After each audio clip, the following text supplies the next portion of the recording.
కొండగట్టు అంజన్నకు అగ్గిపెట్టెలో ఇమిడే పట్టు శాలువా.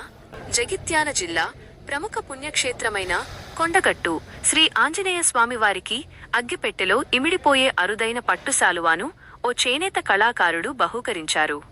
రాజన్న సిరిసిల్ల జిల్లాకు చెందిన ప్రముఖ చేనేత విద్వాంసుడు వెల్ది హరిప్రసాద్ అత్యంత సన్నని పట్టుదారాలతో ఈ అద్భుత కళాఖండాన్ని రూపొందించారు. మంగళవారం స్వామివారిని దర్శించుకున్న ఆయన ప్రత్యేక పూజల అనంతరం ఈ శాలువాను ఆలయ అధికారులకు అందజేశారు. అగ్గిపెట్టెలో సులభంగా ఇమిడిపోయేలా ఆయన ప్రదర్శించిన చేనేత నైపుణ్యం భక్తులను, స్థానికులను విశేషంగా ఆకట్టుకుంది. స్వామివారి అనుగ్రహంతోనే ఈ అపూర్వ శాలువాను నేసే భాగ్యం కలిగిందని, చేనేత కళా వైభవాన్ని చాటడమే తన సంకల్పమని హరిప్రసాద్ ఈ సందర్భంగా తెలిపారు.